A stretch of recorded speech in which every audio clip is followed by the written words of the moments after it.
Another example on trig substitution. So we want to calculate integral of square root of 25 minus x squared over x dx.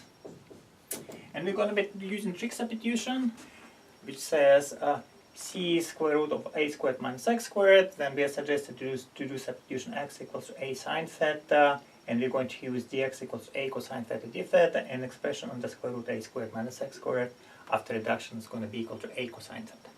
So that's what we're going to be using. So let's see how we'll try to apply it here. We see 25 minus x squared, so a equals to 5, so we're going to do x equals to 5 sine theta. Then dx is going to be 5 cosine theta d theta. And according to this, or we can calculate it immediately, so we're going to get square root of 25 minus x squared equals to 5 cosine theta. So what was a piece of information we're going to use to calculate this integral? So we're going to get integral square root of 25 minus x squared is 5 cosine theta. X is 5 sine theta. Dx is 5 cosine theta d theta.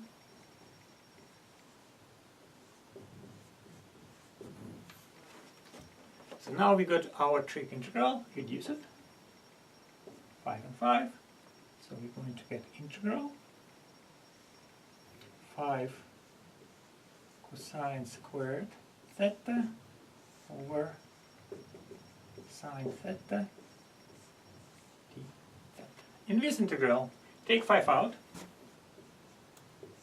Recall that cosine squared is 1 minus sine squared.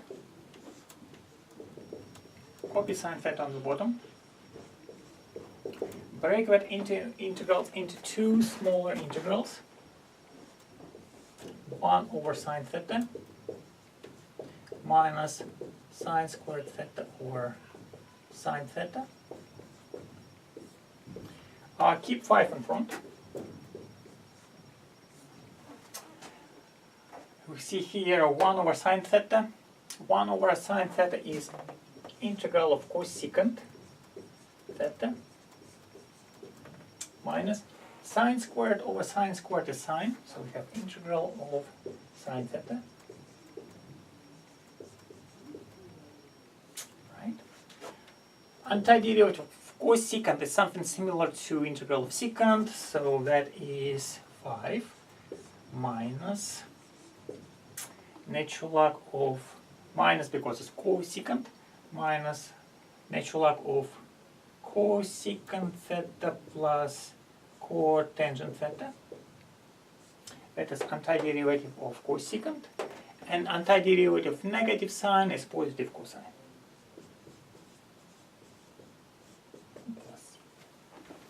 So at the end, that's the integral which you got. And what we want to do with this integral is now do back substitution. So I'll erase intermediate steps. And I will do substitutions, back substitution here. So we have x equals to 5 sine theta. So we have square root of 25 equals to 5 cosine theta. So just looking at that immediately, you can see what cosine theta equals to. So cosine theta equals to square root of 25 minus x squared over 5. So that will go for cosine. We also know what sine theta equals to.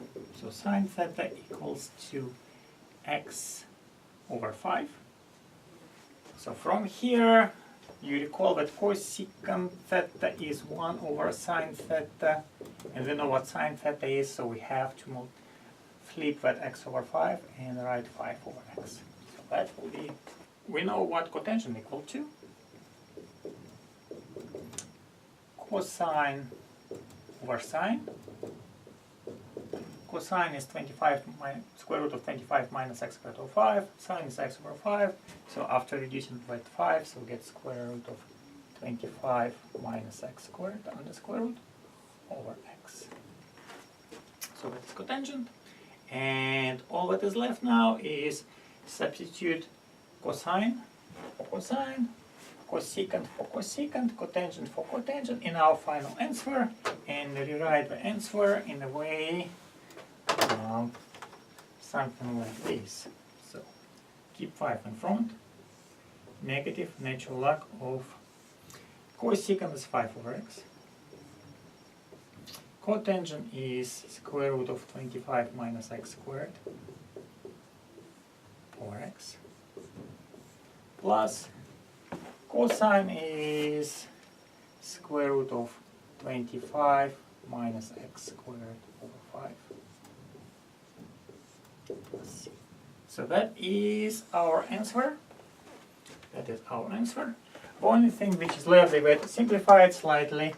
By simplifying, I mean distribute 5, maybe combine that expression inside of natural log. So if I do that, I'm going to get negative 5 natural log. We have the same denominator, so I'm going to write down 5 plus square root of 25 minus x squared over x, plus 5 and 5 cancels out, plus square root of 25 minus x squared plus c. And that is going to be final answer for this expression.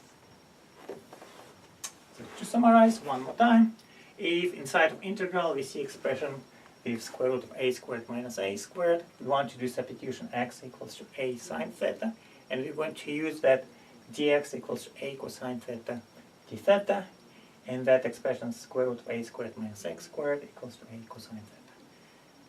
Plugging in, and eventually we're going to get trigonometric integral and try to finish that trigonometric integral, and don't forget to do back step.